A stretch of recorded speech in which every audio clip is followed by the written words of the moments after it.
Hello, my beautiful African people. Welcome back to Here and Right YouTube channel.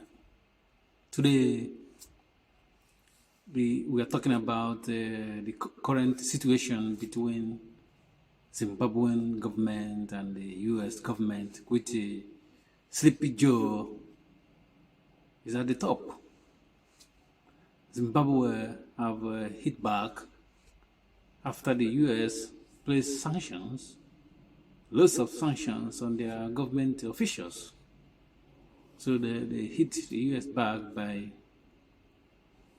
deporting most of the some of the citizens of U.S. in Zimbabwe, and the U.S. government are now whining. Joe Biden is now whining about the injustice or the bad treatment that their citizens have been gotten from Zimbabwean government. They accuse the Zimbabwean government of harassing, detaining, and deporting their citizens.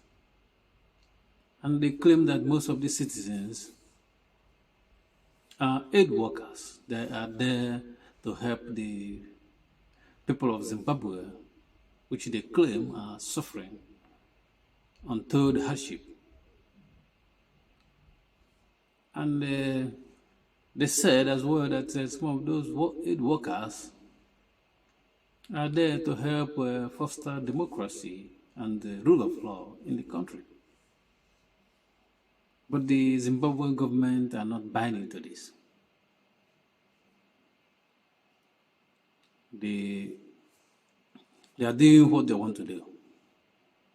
Because most of the time, when the U.S. are placing sanctions on other countries, they forget that two can play the game. Like now, the Zimbabwe are playing the game, and they are whining, they are complaining about it. And I'm not saying I'm not supporting the Zimbabwe government if they are corrupt. I believe that maybe there might be element of corruption in that government. But, they have full right as a country to do whatever they want to do, just as the West have right in their own country, or U.S. have right in their own country to, say that they don't need someone in their country, which they do often. Donald Trump is talking about if he got back to office, he's gonna start by deporting many people. But the Zimbabwean governments are just deporting their people. Now they're complaining. But this is what they do. And sometimes when they bring these aid workers, they say so-called aid workers, to be honest, they are not there for aid workers. Some of them are agents, or even most of them are agents of the U.S. government. They may be the one even passing this information about the government to the U.S. government. These so-called aids, because in Africa we don't do like a proper investigation and even keeping an eye on the foreigners we have, like China. If you go to China, you can't do that.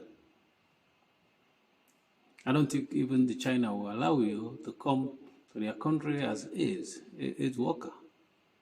Because especially if you're coming from the West, they won't believe that you're there because of what you said you're there for.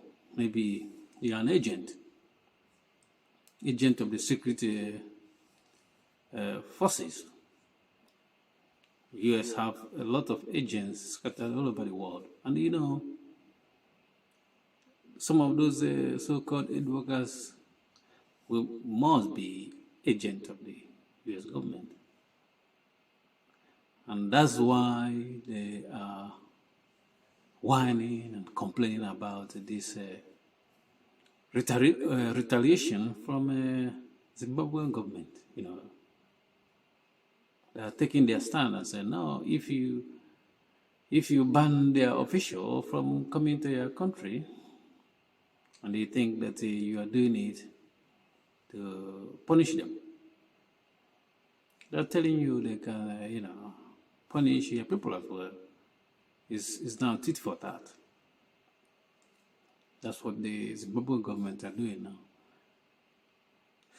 No one knows how this is gonna end, but I think this should be an opportunity for the Zimbabwean government to look into those people that call themselves aid workers in Africa.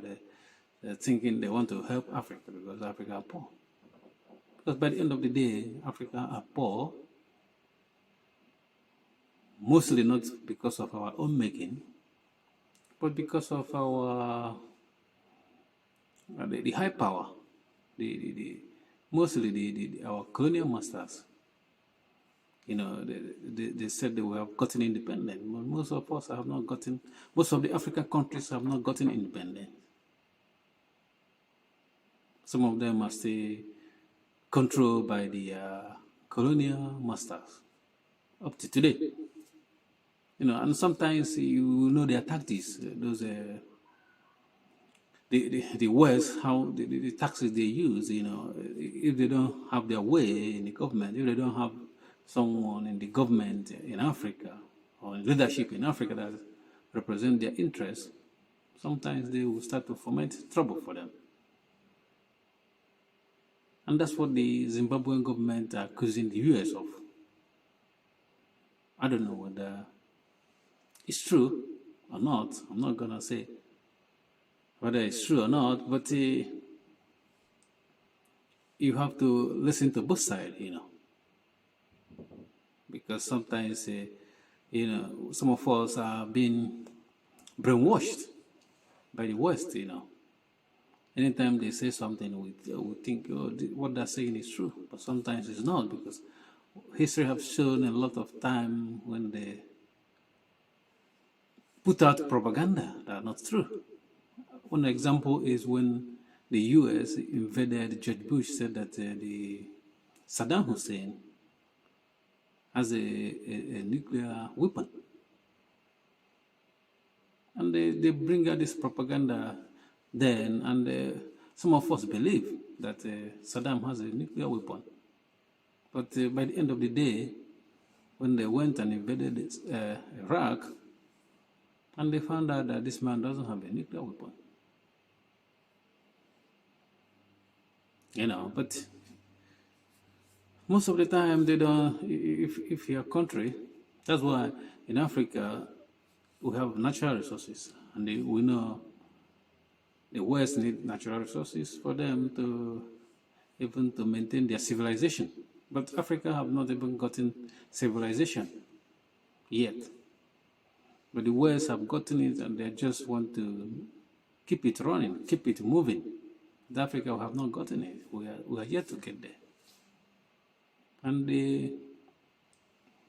we're not going to get there if the West are still trying to run Africa.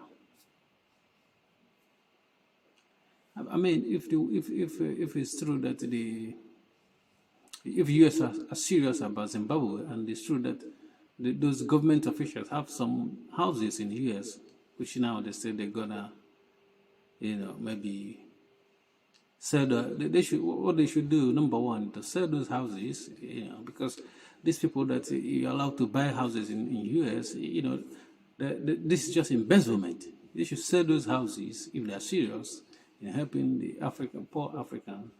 Sell those houses and send the money back to Zimbabwe, not to give it to the government official, because if they are corrupt, they're gonna stay, maybe go to other country to buy another house.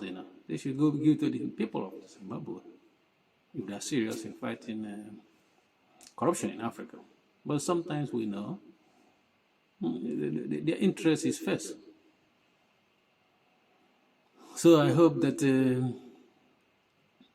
the Zimbabwe government, they use this opportunity and fight corruption, not just fight, have this kind of back and forth with the US. They should use it to fight corruption among themselves so that the people of Zimbabwe will enjoy life and good governance. And that's the way it is. Please subscribe to our YouTube channel and like our video. It helps us reach more people, and comment. Thank you for watching. Peace.